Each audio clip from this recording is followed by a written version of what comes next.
Imagina que mañana por la mañana te despiertas, abres las noticias y lees esto. Los precios de la gasolina se han disparado un 40% en una sola noche. Los barcos de carga han dejado de moverse.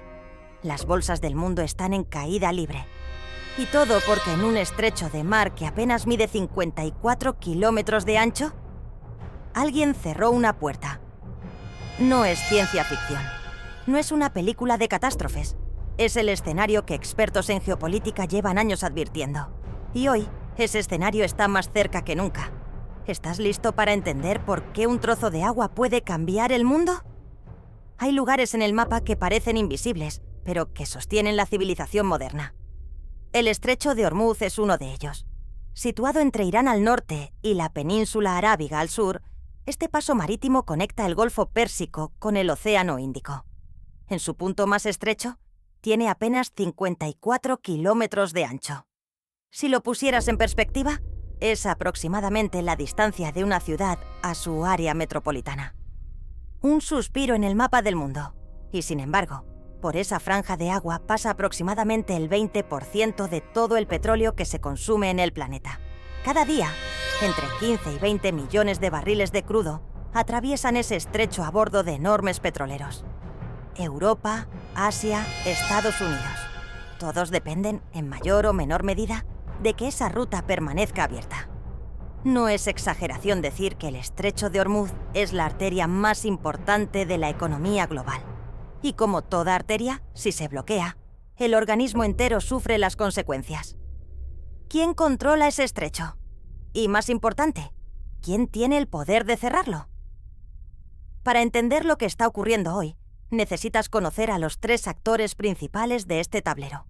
Por un lado, Irán, una potencia regional con décadas de tensión acumulada con Occidente, con un programa nuclear que el mundo lleva años mirando con inquietud y con una posición geográfica única. Sus costas bordean el estrecho de Ormuz en toda su extensión norte. Irán no solo está cerca del estrecho. Irán, en cierta forma, es el estrecho. Por otro lado, Estados Unidos, la mayor potencia naval del mundo, con una presencia militar constante en el Golfo Pérsico y alianzas estratégicas profundas en la región. Para Washington, que el petróleo fluya libremente no es solo un interés económico, es una cuestión de seguridad nacional y de influencia global. Y luego está Israel, un país que percibe el programa nuclear iraní como una amenaza existencial. Las tensiones entre Tel Aviv y Teherán llevan décadas escalando en forma de operaciones encubiertas, ataques cibernéticos, guerras de sombras. Y en los últimos tiempos, esa tensión ha salido a la superficie de una manera que ya no puede ignorarse. En este contexto, Irán ha dado un paso que ha sacudido los tableros de mando de medio mundo. Ha anunciado que barcos de Estados Unidos, Israel y sus aliados ya no son bienvenidos en las aguas que considera bajo su esfera de influencia. Una prohibición que, dependiendo de cómo se interprete y cómo se haga cumplir, puede ir desde un gesto político hasta un acto de guerra. ¿Es esto un farol? ¿Una demostración de fuerza para ganar posiciones en una negociación? ¿O es el primer movimiento de algo mucho más grande? Hay una regla no escrita en geopolítica. Los conflictos rara vez ocurren de golpe. Se construyen, se acumulan, se escalan en pequeños pasos, hasta que de repente un paso más es demasiado. El estrecho de Ormuz ya ha visto episodios de alta tensión en el pasado. Barcos incautados, drones derribados, petroleros atacados en misteriosas circunstancias que nunca se resolvieron del todo. Cada incidente fue contenido. Cada vez, el mundo respiró. Pero la pregunta que nadie puede responder con certeza es: ¿cuánto tiempo más? Si el conflicto escalara de verdad, los efectos serían inmediatos y globales. El petróleo, cuyo precio ya es sensible a cualquier tensión en la región, se dispararía. Los mercados entrarían en pánico. Las cadenas de suministro, todavía recuperándose de años de disrupciones, sufrirían un nuevo golpe devastador. Y no estamos hablando solo de gasolina más cara. Estamos hablando de medicamentos que no llegan, de alimentos que no se transportan, de industrias enteras que dependen de materias primas que de repente dejan de fluir.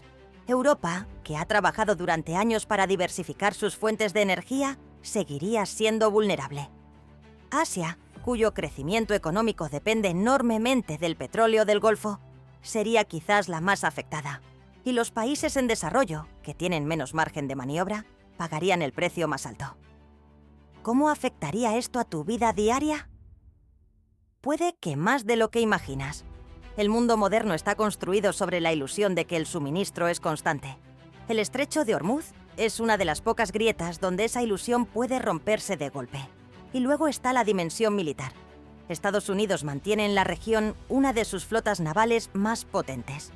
Irán dispone de misiles de precisión capaces de alcanzar barcos en el Golfo, de submarinos, de drones navales, de milicias aliadas distribuidas por toda la región.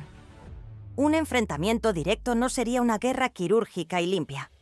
Sería desordenado, impredecible y con consecuencias que se extenderían mucho más allá del estrecho.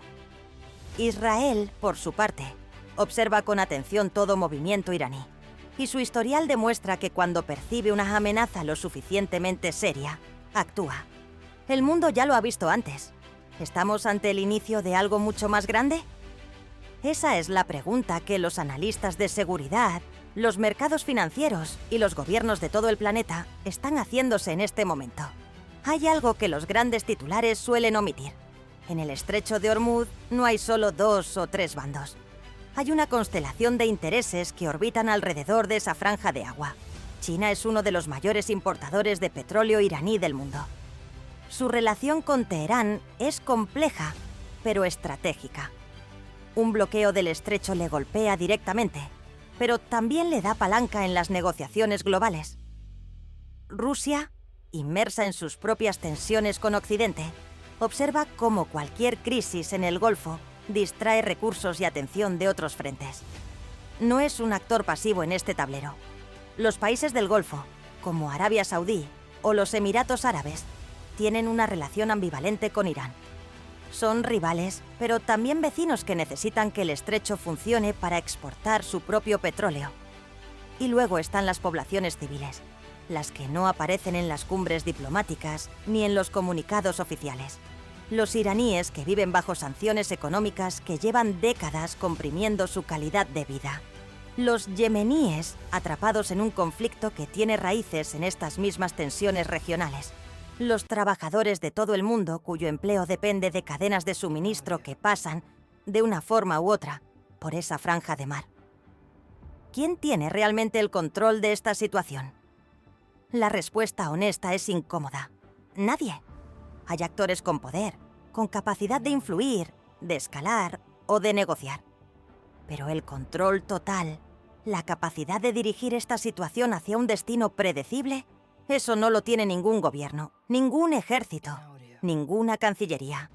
Y precisamente eso es lo que lo hace tan peligroso. Hay una frase que se atribuye a varios estrategas militares a lo largo de la historia. Ningún plan de batalla sobrevive al contacto con el enemigo. El estrecho de Ormuz lleva décadas en el ojo del huracán. Décadas de tensiones, de negociaciones fallidas, de acuerdos que duraron poco, de crisis que se contuvieron por muy poco. Y durante todo ese tiempo, el petróleo siguió fluyendo, el mundo siguió girando, y la mayoría de las personas nunca supieron lo cerca que estuvo de romperse todo. Hoy, los factores de riesgo son más complejos que nunca. Las capacidades militares de todos los actores han crecido, la confianza entre ellos ha caído, y el margen para el error, para el malentendido, para el incidente que nadie quería pero que ocurre de todas formas, ese margen se ha reducido. Nadie quiere una guerra. Eso es al menos lo que todos dicen. Pero la historia está llena de guerras que nadie quería y que ocurrieron de todas formas. Guerras que empezaron con una prohibición, con un bloqueo, con un gesto que un bando interpretó de una manera y el otro de una completamente diferente. ¿Llegará esa escalada? ¿O encontrarán los actores involucrados una salida diplomática antes de que sea demasiado tarde? ¿Cuánto tiempo tiene el mundo para que alguien encuentre esa salida? Esas preguntas no tienen respuesta hoy, pero el estrecho de Ormuz seguirá siendo el lugar donde esas respuestas se escriban, silenciosamente, lejos de la mayoría de los focos. En 54 kilómetros de agua que, como hemos visto, pueden cambiarlo todo. La próxima vez que llenes el depósito de tu coche, o que pagues tu factura de la luz, o que simplemente te sientes a pensar en lo frágil que puede ser el mundo moderno, recuerda que hay un estrecho en el mapa. Un estrecho que la mayoría de la gente no sabe que existe.